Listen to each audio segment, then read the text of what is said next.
development coming as President Bola Tinubu has met with labor leaders and talks to resolve the standoff between the national new minimum wage as continue next week. Details of this meeting were not fully disclosed, but both the federal government and the organized labor seems to be in agreement about the need to continue talks ahead of possible resolutions. TVC State House correspondent Femi Akonde has details in this report. President Bola Tinubu welcomes leaders of organized labor that has held the government at its jugular for foot dragging in implementing the new national minimum wage. He hopes this meeting will stave off the national shutdown and give him time to consult with the governors, local governments, and other wage-paying institutions. The federal government had proposed 62,000 naira as minimum wage, while organized labor proposed 250,000 naira. But contrary to expectations, this meeting was not to negotiate a new minimum wage. It was basically to compare notes and set the stage for another round of talks. And the president is keeping to his promise to consult. He doesn't just want to take a unilateral decision. It's a decision that affects all of us. So he has consulted with the subnationals. Consultation with the organized private sector is ongoing. You have also seen that this consultation with the organized labor has also happened today.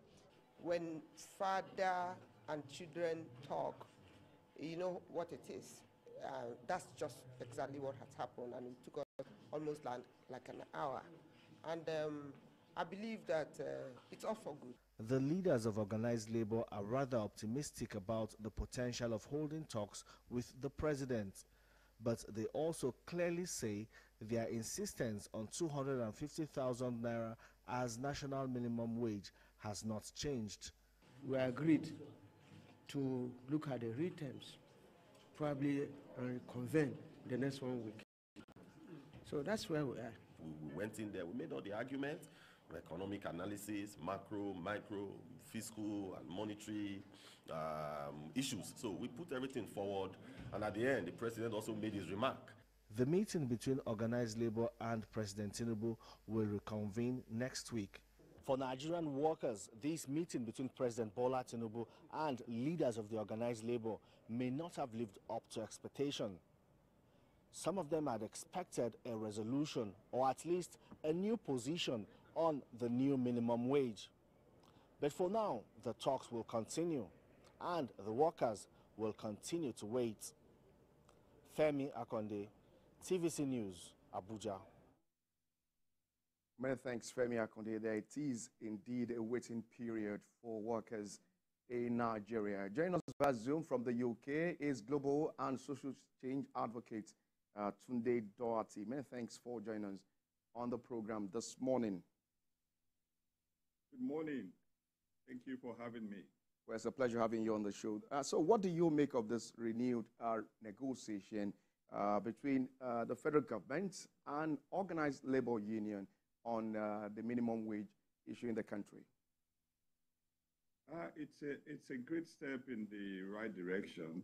A negotiation is always part of labor union to give the workers a very good deal with government or with employee. So what the president has done is huge to sit down with the labor leaders and consolidate and find a lasting solution to the issue of the minimum wage. Minimum wage in itself is it's determined by quite a lot of things, you know, affordability, region, state, in country, out country, and all of these parameters need to be put in perspective before you consolidate and put a figure that might not be visible by employers. Because when we are looking at this issue of minimum wage is the lowest that any employer can pay in any country, because it becomes a legally agreed minimum payout for to an employee by an employer. So therefore, in country, we have the civil servant, we have the public servant, and we have the multinational private employers. So will that minimum wage be affordable? There are quite a lot of things we have to look at. The government, the president is offering 62,000, which is very reasonable. And the organized labor is talking about 250. I won't say it's not reasonable, but the point is that is it affordable? Can the government or can employers pay such amount of money? And minimum wage also is determined by the economic situation of the country. Yes, we know that things are hard everywhere. We know that there is inflation, there's too much of economic downturn. Not in Nigeria, everywhere in the world, because of the crises and the wars that are happening in Ukraine, the wars in Israel and Hamas, and all over. You know, the world is still just healing from the pandemic and all of that. So, and in Nigeria too, we know that what insecurity has caused in terms of food prices. Farmers are unable to go to farm.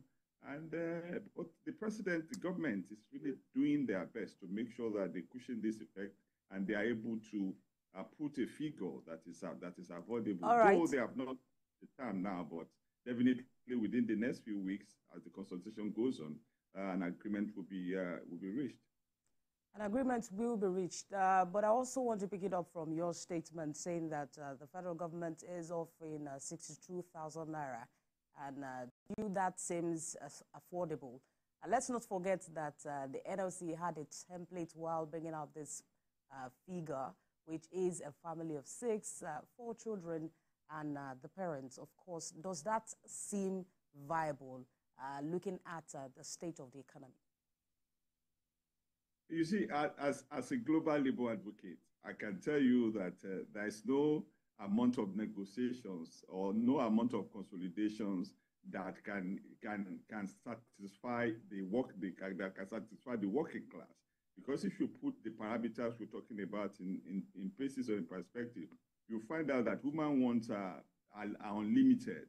And whether we pay 62,000 or we pay 250,000, the whole thing, it backs back on the fact that the affordability of the paying master or the employer or the government, because the government will set it as legislature. What about those that are running their own private business? You know, so when you are calculating on the basis of the children, on the basis of the parameter in Nigeria, do we really have a measure of how many children a family can have? You know, we don't have the measure in Nigeria that this is the number of children you can have. It also depends on affordability. If you can have many children, yes, you can have. If you can afford it, good. And if you cannot, it still depends on you. So the issue that the president has tabled before the labor is for the labor unions to be reasonable in this negotiation. Because at the end of the day, what are the parameters in place when it comes to wage determination? How constantly will this wage be in the increase, or what are the percentage of increase every year? It's just like in the UK here. Just of recent, almost every year there's always wage review, and the minimum wage is set. At least currently now in the UK, the minimum wage as from April is £11.44, and that is, if you are for adults, £11.44. So every employer must be able to pay to pay £11.44. That's the baseline. Also, you have the age determinant of wages. If you are age 16 to 17, it's £6.40. If you are age 18 to 20, it's £8.60. And 21 above is £11.44. So the thing is that you must be able to pay these wages, because also changes there. Mr. Doherty, what appreciable minimum wage do you think would be good for Nigerians? Some are even advocating a living wage at this time. So which one do you think is appropriate for Nigerians? Now you are talking about living wage. Living wage is different from minimum wage. Living wage is determined by the region or in country or where you live. You understand? Because the house rent that is charged in Lagos is not the same house rent that is charged in Ibadan or in Ilorin. The food, the price of food in Ilorin compared to the price of food in Lagos it's not the same. So when you look at living wages, it's determined by where you live, depending on the cost of living in that area. If you live in urban area, for example, it's more expensive. So if you are paying me 62,000 naira in urban area, in urban area, it cannot satisfy. It might not be able to satisfy my cost of living. But if you pay me 62,000 naira in my village, in my village, I can be well as a big boy. You understand? So living wage, minimum wage, they are two different things. You understand? So, but if you look at it, because the economy has just been, the president, since as assuming office, has been making sure that it brings the economy into a practicable economy where everybody can have that assurance that when you do business, what you get in return is able to satisfy is able to satisfy you and the system. So like currently now, if you look at the exchange rate, it's still not balanced. You understand? So there are a lot of parameters that are being worked on by government. All right. Government is trying their best in terms of making sure that they resolve the transportation issue since the removal of the oil subsidy. Having CMG buses converting, making sure that rail is being put in perspective to work, making sure that even in Abuja, I understand that the metro is now working in Abuja as in Lagos. So a lot of things are being put in perspective. So we need to be patient, and we need not to be too put too much effort in putting what is not affordable. Because at the end of the day, even when they were paying 30,000, how many states were able to even afford the 30,000? And that's where I want to, pick up my next question from. The NLC president was very honest about the outcome of the meeting early this week. He also mentioned that the president brought to the fore conversations around energy and Nigerians not paying as much as other West African nations. Cameroon, for instance, on the fuel subsidy removal, Cameroon pays about 2,000 on fuel. And so he also highlighted some other factors that may be, deterring us from, achieving what we want to achieve from this, such as the issue of enforcement. You mentioned that there are some states that are still having issues even paying the 30,000 naira, and that's why we're having the conversations of viability and affordability of state to pay. But do you see a light at the end of this tunnel? And do you see the NLC president who has the power to evoke the minimum wage law on governors? I see an end to it because the president is a very reasonable leader, and is somebody who has seen it all, he was a manager, he was a wet manager where he worked in the private sector, and he was a governor, and he was able to at least make sure that in Lagos State was a state in the country that never holds salary. And the thing is that the challenges that is there for the president to say yes, I want to dialogue with the labor, with the trade union, with the labor leaders, means that yes, we have to come to terms. We have to be reasonable. We have to look at what is happening around us. You have to help this government. You have to help this government to build this renewed hope that we are trying to instill within the nation. So therefore, I see it that both labor and the government will reach an agreement as soon as practicable. It's just an understanding that we really need. Yeah, wages will always be in the front burner anytime, any day within the labor sector. But the other thing is that when you compare the minimum wage in Nigeria to other countries, there are some things you have to look at.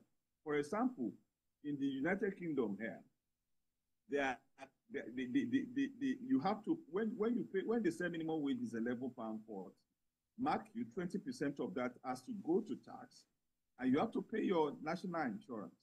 So at the end of the day, when you put when you take all of those things, what is the net? What is the net that you have? In the US, for example, minimum wages, their minimum wage is £7.25. You understand? They will still pay tax, they will still pay NI. So when you are comparing minimum wage in a country to another country, I don't think the different countries have their different challenges. So I believe that within the peculiarity of Nigeria and the economy of Nigeria, as we have our own crisis and what have you, we should be able to manage the situation whereby at the end of the day, both labor, both organized labor and the government happy. And at the end of the day, it is the people, it is the workers that will benefit from it. So it will be a joy for both the workers, the employers, the employees, and all as sundry. So I believe that agreement will come as soon as practicable. Mr. Tunde Doherty, I like your optimism, because you are saying that the federal government and labor leaders will reach an agreement next week. Quite good about that. But going forward, with all these agitations, considering the inflation rates in Nigeria, what's appreciable figure, if you want to be realistic to Nigerians, what appreciable figure do you think the federal government will do that will make the labor leaders back down with agitation? For me, I can't say, because one, the 62,000 minimum wage per month, which is average, which is about over 100% increase in the current minimum wage. To me, it's it's reasonable in an agreement. But I believe if the government can do a bit more, probably that will. I don't want to give a figure. I don't want to give a figure because I don't know the cost of the government. You are very diplomatic about that.